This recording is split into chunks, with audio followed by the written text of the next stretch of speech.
नमस्कार दोस्तों, मैं विवेक एक बार फिर से अपने YouTube channel stock trading technique पर आपका हार्दिक स्वागत करता हूं। दोस्तों, आज का सेशन तो बहुत ही वॉलेटाइल रहा। अगर आपने मेरी वीडियो के साथ कंपेयर किया है तो रिजल्ट्स आपको बहुत बढ़िया देखने को मिले होंगे। देखिए, मैंने पिछली वीडियो में आपके साथ निफ्टी के ऊपर बात करी थी और निफ्टी में मैंने कहा था कि नीचे 11,775 के अगर नीचे क्लोजिंग हमें मिलेगी तो ही निफ्टी वीक होगी। लेकिन देखिए, नीचे तक गए जरूर हम, लेकिन क्लोजिंग उसके ऊपर मिली। मैं निफ्टी 50 इंडेक्स की बात कर रहा हूं और जब मैं ये वीडियो रिकॉर्ड कर रहा हूं 5 बजकर तकरीबन 50 मिनट के आसपास, तो जो निफ्टी का फ्यूचर है वो 11,788 के आसपास ट्रेड कर रहा है और 775 के नीचे की क्लोजिंग हमें नहीं मिली। क्लोजिंग हमें ऊपर की तरफ ही मिली। इसीलिए जब तक इसके ऊपर प्राइस है तो हमारी स्ट्रेटजी, जैसे मैंने पहले भी कहता आ रहा हूँ, कि बाय ऑन डिप्स की ही रहेगी। लेकिन हाँ, 11,775 के नीचे अगर हम ओपन भी हुए और कंटिन्यूस अगर हमने उसके नीचे ट्रेड किया तो आप शॉर्ट में पोजीशन लीजिए। टारगेट्स नीचे के होंगे 11,500 के। स्टॉप लॉस आप 11,820 का लगा सकते हैं। लेकिन अगर हमें वहां से नीचे की ओपनिंग नहीं मिली तो आप देखिए बाउंस भी उसी हिसाब से आएगा। 11,850 के ऊपर बाउंस बहुत बड़ा तेज वाला होगा, जो 150 पॉइंट की रैली एक झटके में ले जा सकता है 12,000 तक। हमारी रेंज थी, देखिए आज भी हम उसी रेंज के अंदर ट्रेड कर रहे हैं जो मैंने पहले कहा था, नीचे 11,775 और ऊपर की तरफ 12,000। आप पिछले 10 दिन की ट्रेडिंग रेंज लगा लीजिए, इसी के बीच में हमें ट्रेडिंग मिल रही है। हमने अभी तक तीसरा मौका ऐसा था कि हम नीचे गए जरूर, लेकिन क्लोजिंग हमारी इसी के बीच में हुई।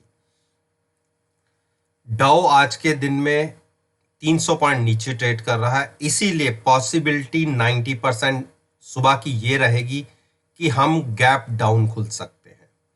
तो उस केस में जो 11,735 का एक क्रूशियल सपोर्ट है, अगर हमने उसके नीचे ट्रेड करना शुरू किया और अगर हम 11,700 तक चले गए तो आप केवल 30 पॉइंट्स का स्टॉप लॉस लेके शॉर्ट कीजिए। आपको 11,500 के टारगेट्स देखने को इजीली मिल सकते हैं।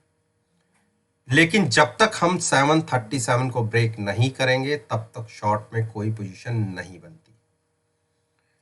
तो इसी के ऑपोजिट अगर मैं बात करूं, हमें बाइंग में कहां बैठना है, तो 11,850 के ऊपर ट्रेड करने पर हमें बाइंग में बैठना है। फिर मैं दोहरा देता हूं, कल के दिन में क्योंकि डाउन 300 पॉइंट नीचे ट्रेड कर रहा है तो उसका इंपैक्ट इंडियन मार्केट में देखा जाएगा और हो सकता है कि हम कल के दिन में गैप डाउन खुले।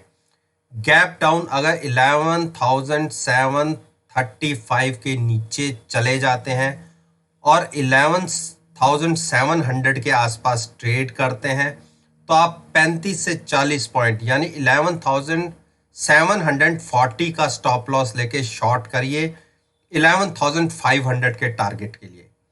ये तो हुई नीचे की बात।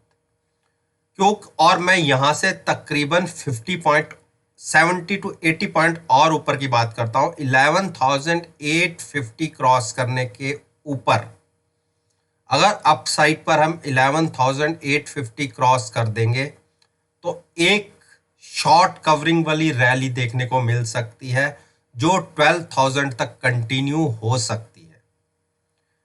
पॉसिबिलिटी नेगेटिव साइड पे ट्रेड मिलने की ज्यादा है, जिसमें 95% तक हमें पॉसिबिलिटी नीचे की तरफ ट्रेड लेने पर पैसा बन सकता है। अब मैं बात करता हूं बैंक निफ्टी। बैंक निफ्टी हमें क्या क्या दिखाती है। देखिए, बैंक निफ्टी अपने क्रूशियल सपोर्ट पे आ गई है। एक क्रूशियल सपोर्ट था 20,150 का। अगर हम उसके नीचे क्लोज दे देते तो आप ये देखिए 20,575 के आसपास हम बहुत तेजी से पहुंचते। नीचे गए जरूर, लेकिन फिर वहां से बाइंग दिखी और क्लोजिंग हमारी बिल्कुल जो हमारी सपोर्ट है उसके आसपास आई है। तो कॉन्शियस होकर कल के दिन में ट्रेड लीजिए। हो सकता है कि हम गैप डाउन खुलें। उस केस में अगर हमने नीचे ही कंटिन्यूस ट्रेड करना शुरू कर दिया तो आप 24,150 के स्टॉप लॉस के साथ शॉर्ट कीजिएगा। 23,575 का टारगेट पहला होगा, और अगर हम 23,250 ब्रेक कर गए नीचे की तरफ तो वहां से फर्दर कम से कम हम 1000 पॉइंट नीचे की तरफ गिर सकते हैं। तो कल की ओपनिंग बहुत मैटर करती है। आज की क्लोजिंग से नीचे की ओपनिंग मिलती है तो शॉर्ट करिएगा। 300 से 400 पॉइंट बहुत स्पीड से आपसे को देखने को मिल जाएंगे। अब बात करता हूं मैं निफ्टी का जो दिग्गज शेयर है रिलायंस। मैंने अपनी पिछली वीडियो में आपको कहा था कि रिलायंस ने जो ये सपोर्ट तोड़ी है 2126 की, इसके ब्रेक होते ही इसमें 1900 के टारगेट मैंने अपनी पिछली 2 वीडियोस में बोले थे, और उससे थोड़ा सा कम वाला जो टारगेट था 1943 या 1940 मान लीजिए, या राउंड ऑफ में 1950 मान लीजिए, यहां तक रिलायंस गिर सकता है। तो उसकी शुरुआत हो गई है। ये आज 7वां 8वां दिन है जो लगातार रिलायंस नीचे आता जा रहा है। अभी रिलायंस का इंपैक्ट निफ्टी के ऊपर नहीं दिखा, इतना खास नहीं दिखा, क्योंकि आज फार्मा सेक्टर्स में अच्छी सेलिंग देखी गई है, उसकी वजह से निफ्टी में अच्छा बड़ा इंपैक्ट आया है। तो बिल्कुल आप इसमें शॉर्ट में बने रह सकते हैं। स्टॉप लॉस लीजिए जो आज की ओपनिंग थी 2100 का, 60 रुपीज ऊपर का स्टॉप लॉस है, आप शॉर्ट कर सकते हैं। कंडीशन यही है कि प्राइस नीचे खुले और लगातार नीचे ही ट्रेड होता रहे। तो टारगेट 1950, बाइंग अवॉइड कीजिए। अब बात करते हैं HDFC बैंक। HDFC बैंक ने बहुत क्रूशियल लेवल पर सपोर्ट ली है। देखिए 1215 एक ऐसा लेवल है, अगर इसके नीचे ये फिसला तो आप 1185 बहुत स्पीड से देखेंगे। तो पॉसिबिलिटी बहुत है कि ये नीचे अपनी ब्रेकडाउन दे सकता है। हाईली ओवरबॉट हो चुका था, और मैं तो 1200 पर ही कॉल बाय करके लॉट सेल करने की कहता आया हूं। ठीक है, 2-3 दिन में अगेंस्ट गया, लेकिन अल्टीमेटली मेरे सारे टारगेट्स नीचे की तरफ अचीव हुए। जब ये यहाँ तक 168 तक आया था प्राइस, तो मैंने उस केस में 1200 कॉल बाय करके लॉट सेल करने के लिए बोला हुआ था। तो इतने प्रॉफिट हमें यहाँ से इतना देखने को मिला था। तो उसके बाद फिर इसमें एक जंप देखा गया, और फिर मैंने 1250 की कॉल के साथ शॉर्ट करने के लिए बोला था। मेरी पिछली वीडियोस देख सकते हैं, और आज आपको 1217 के टारगेट्स देखने को मिल गए। और बिल्कुल मैं अभी भी ये कह सकता हूं कि अगर प्राइस नीचे की तरफ 1215 के नीचे ओपन होता है और कंटिन्यूस ट्रेड करता है, तो आप 5 से 10 रुपए का स्टॉप लॉस के साथ शॉर्ट करिए। टारगेट होगा 1180, और अगर 1180 ब्रेक होता है तो एक बड़ा फॉल 50 पॉइंट्स का और आपको देखने को मिल सकता है। तो शॉर्ट पर ही ध्यान रखिए विद हैजिंग। नेकेड कुछ शॉर्ट मत कीजिएगा, कभी भी जिंदगी में नेकेड पोजीशन शॉर्ट या बाय मत कीजिएगा। खास करके कॉल को कभी भी नेकेड शॉर्ट मत कीजिएगा। अब बात करते हैं इंडस बैंक। देखिए इंडस बैंक ने एक डोजी क्रिएट किया है, लेकिन अभी क्लोजिंग बहुत अच्छी आई है। इसको अभी शॉर्ट करना नहीं बनता, शॉर्ट इसको बनता है 600 के नीचे जाने पर। देखिए सेंटीमेंट्स मार्केट के वीक हैं अभी थोड़े से, तो बाइंग तो अवॉइड कीजिए, लेकिन शॉर्ट भी मत करिएगा इस स्टॉक को। 600 से पहले तो बिल्कुल शॉर्ट मत कीजिएगा, नहीं तो ट्रैप हो जाएंगे। अवॉइड कीजिए स्टॉक को, अभी कुछ मत करिए।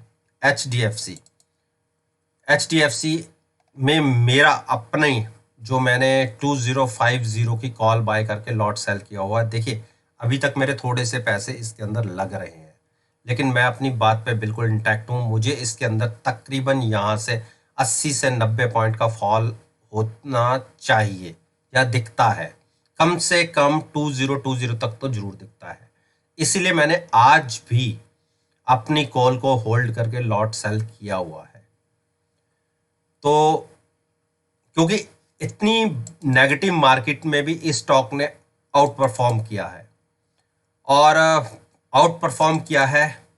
लेकिन एक जो चीज है इसकी, 74 की जो आरएसआई है वो मुझे इसको शॉर्ट करने के लिए मजबूर कर रही है। तो स्ट्रेटजी वही होगी, 2050 की कॉल बाय करके लॉट को सेल करना, मिनिमम रिस्क मैक्सिमम रिवॉर्ड के साथ स्ट्रेटजी है। हो सकता है क्योंकि आज इस स्टॉक ने आउट परफॉर्म किया है, लेकिन कब तक आउट परफॉर्म करेगा, तो इसी चीज के लिए मैंने इसको शॉर्ट किया हुआ। तो वही स्ट्रेटजी मेरी आपके साथ भी होगी। बाइंग मैं बिल्कुल अवॉइड करूंगा, इतने हाई लेवल्स पे एक करेक्शन बनती है। कोटक महिंद्रा बैंक, कोटक महिंद्रा बैंक ने देखिए जो नीचे की सपोर्ट थी 1345 की, वहां से क्या जबरदस्त बाउंस लिया है, क्योंकि इसके रिजल्ट्स आए थे और रिजल्ट्स का इम्पैक्ट एक पॉजिटिव देखने को मिला, और ऊपर इसने 1425 का भी हाई लगा दिया। आप ये देखिए इंट्राडे के अंदर तकरीबन 80 पॉइंट्स की मूवमेंट अप और डाउन साइड पर। तो हाईली वॉलेटाइल स्टॉक, और मेरा अपना पर्सनल व्यू है, क्योंकि इसमें एक अच्छी बड़ी तेजी देखी जा सकती है।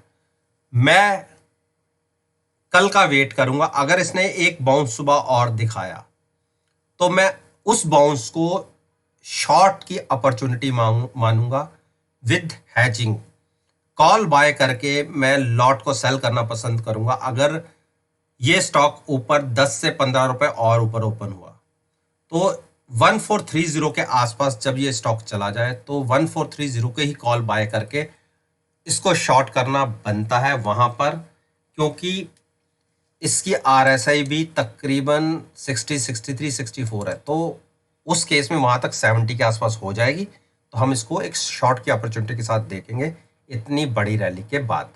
तो इतने हाई लेवल्स में मैं बाइंग की तो अवॉइड करूंगा। हाँ, विद हैजिंग कॉल बाय करके लॉट सेल करने की स्ट्रेटजी बहुत अच्छी है। मिनिमम रिस्क के साथ मैक्सिमम रिवॉर्ड आपको मिल सकता है। आईसीआईसीआई बैंक, आईसीआईसीआई बैंक ने एक अच्छी अपनी नीचे की सपोर्ट को ब्रेक किया है। अब एक सपोर्ट पर नजर होगी 395, अगर वो ब्रेक हो जाता है तो आंखें बंद करके आप शॉर्ट कर सकते हैं 410 के स्टॉप लॉस के साथ। नीचे का टारगेट, पहला टारगेट होगा 385, वो भी ब्रेक हो जाता तो 377। अगर 377 ब्रेक होता है तो फिर तो बहुत नीचे के टारगेट्स होंगे, तो शॉर्ट करके हम इसमें स्ट्रेटजी क्रिएट करेंगे। बाइंग तो बिल्कुल अवॉइड करेंगे। एक्सिस बैंक, एक्सिस बैंक ने भी आज एक अच्छी सपोर्ट लिया 490 पे। अगर 490 ब्रेक होता है तो आप 480 तक या 85 तक वेट कीजिए, 490 का स्टॉप लॉस लीजिएगा और शॉर्ट कीजिएगा। पहला टारगेट होगा 475, दूसरा 470, और अगर वो भी ब्रेक हो जाता है तो 460 का टारगेट आपको देखने को मिल सकता है। बाइंग बिल्कुल अवॉइड कीजिए, बाइंग करेंगे जब 510 के ऊपर क्लोजिंग मिलेगी। एसबीआई, एसबीआई में मेरी अपनी खुद की पोजीशन है, और मेरी पोजीशन है 195 की मैंने कॉल सेल की हुई है, और 202 के ऊपर मेरा लॉट बाई है, और उसमें मुझे तकरीबन 3 से 4 रुपए का प्रीमियम मुझे एक्स्ट्रा मिला हुआ है कॉल के अंदर। तो इसलिए अभी मेरा कोई नुकसान नहीं हो रहा। लेकिन हाँ, अगर स्टॉक 192 193 के आसपास मूव करेगा तो मेरा नुकसान होना शुरू होगा। लेकिन फिर भी मैंने सेफर साइड के ऊपर इसमें 85 की पुट बाय कर ली है, 185 की।